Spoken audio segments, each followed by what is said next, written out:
Halo, salam jumpa kembali di Gelar Perkara. Saya Vidi Batlolone. Menurut keterangan polisi, pelaku telah merencanakan pembunuhan. Pelaku tak sanggup melunasi utang, ditambah korban meminta pelaku meninggalkan istrinya. Dengan cara diracun, pelaku memilih modus pembunuhan. Korban ditemukan tidak bernyawa di dalam rumah. Berawal dari kecurigaan warga tidak melihat sosok korban selama beberapa hari. Sempat buron, pelaku dapat ditangkap.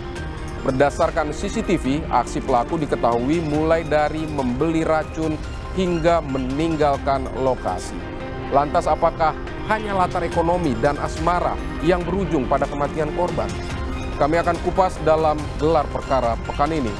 Pembunuhan kekasih gelap.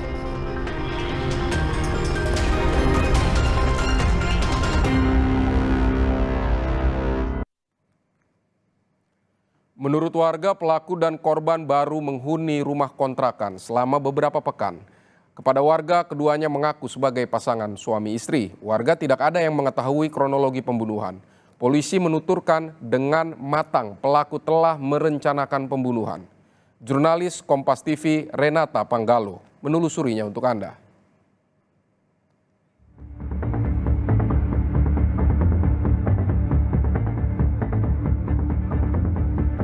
Pada saat setelah pulang kerja, pelaku berapa kali mungkin ada diminta pertanggungjawaban dan pengembalian uang itu, merasa ketakutan juga, nanti juga akan ketahuan istrinya. Maka dari itulah pelaku merencanakan niatnya bagaimana untuk menghilangkan nyawa dari korban.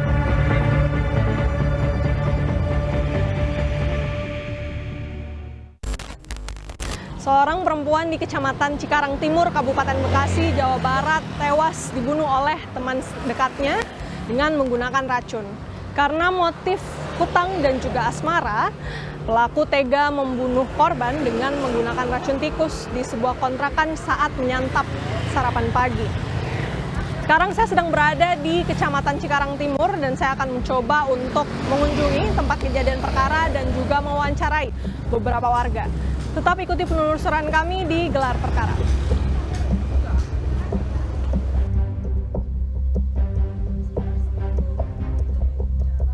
Seorang perempuan di Cikarang Timur, Kabupaten Bekasi, Jawa Barat dibunuh oleh teman dekatnya dengan racun.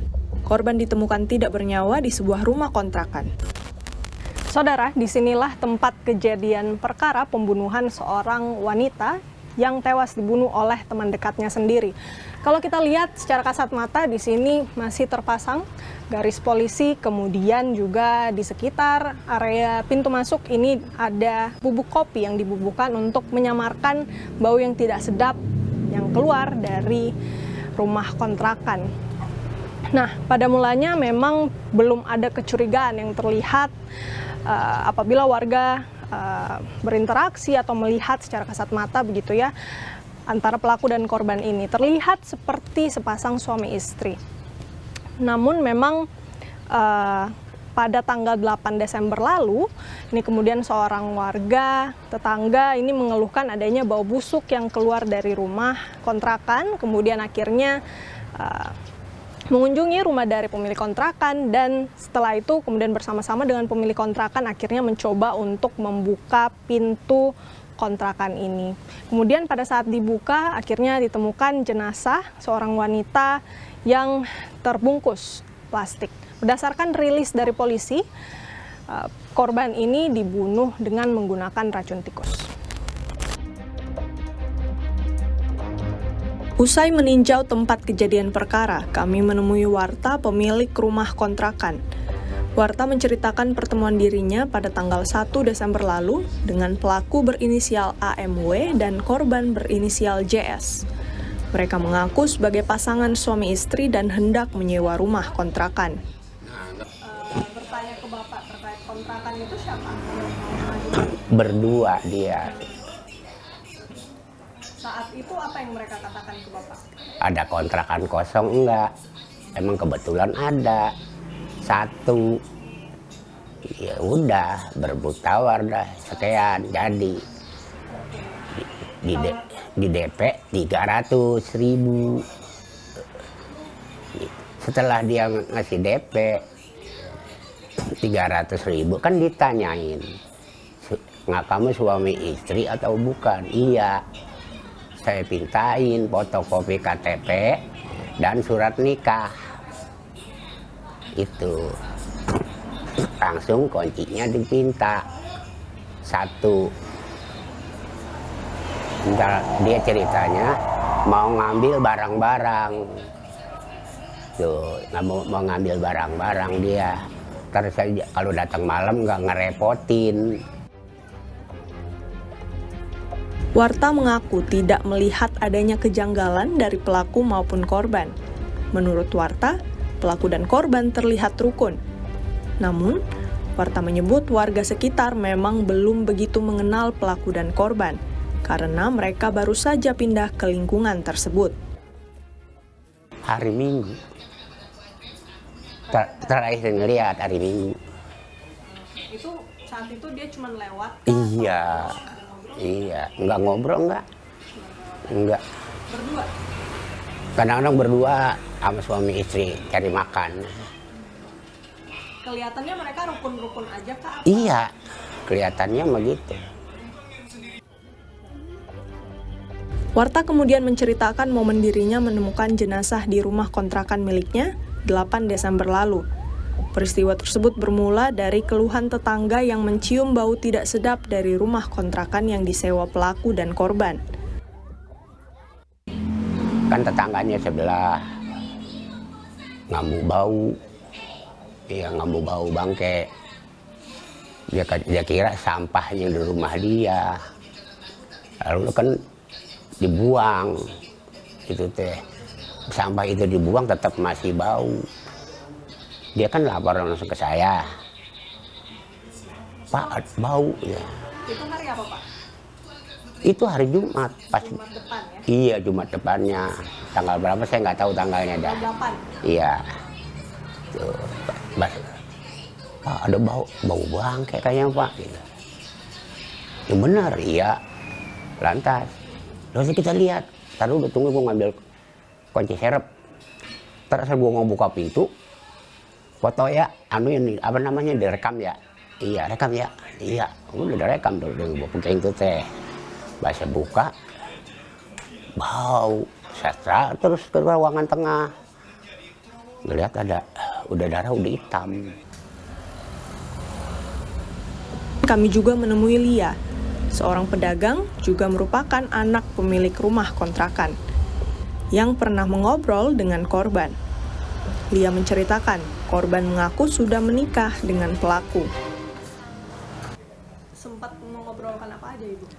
Ya paling nanya-nanya asal gitu. Terus tadinya dari mana, ngontraknya di mana ya kan. Terus kesini, pindah ke sini gitu. Terus nanyain surat nikah juga. Saya bilang, udah berapa lama nikahnya? Dia bilang nikahnya dari bulan Maret. Dia bilang kayak gitu. Menurut Lia, korban tampak seperti pengantin baru. Korban juga sering terlihat membeli makan dan minum di sekitar rumah kontrakan. Namun, korban belum sempat bersosialisasi dengan warga sekitar karena masih penghuni baru. Ibu lihat saya sampai hari Sabtu gitu. Dia sempat ngobrol sama warga lain juga nggak, Bu? Enggak, soalnya kayaknya baru pindah. Terus tetangganya juga nggak sempat ngobrol-ngobrol kayak kita biasa gitu tetanggaan. Karena mungkin masih malu-malu baru ya di sini gitu. Kami melanjutkan perjalanan ke Mapolda Metro Jaya. Kami bertemu AKBP Saiman, Kasubdit Jatantras Polda Metro Jaya. Berdasarkan penyelidikan polisi, pelaku tega membunuh karena terus ditagih hutang, dan korban meminta pertanggungjawaban pelaku yang sudah menjalin hubungan gelap dengan korban. Awali adanya hubungan yang cukup dekat atau intens karena memang antara pelaku itu AMW, kemudian korban JS, sama-sama bekerja di dalam satu tempat pekerjaan, namun bidangnya berbeda. Kemudian intens, komunikasi, kemudian ada meminjam uang, kemudian dari meminjam uang itu sekian lama korban menagih agar segera mengembalikan uang itu. Nah, dan juga karena hubungan intim itu juga korban meminta bagaimana tanggung jawab daripada pelaku.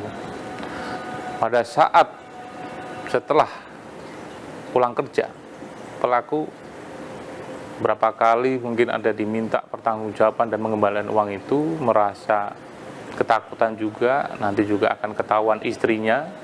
Maka dari itulah pelaku merencanakan niatnya bagaimana untuk menghilangkan nyawa dari korban. Pelaku sempat melarikan diri ke Tasikmalaya, Jawa Barat. Polisi berhasil menangkap pelaku pada tanggal 9 Desember dini hari. Pelaku berhasil ditangkap karena kesigapan penyidik yang memantau pergerakan pelaku melalui rekaman video CCTV.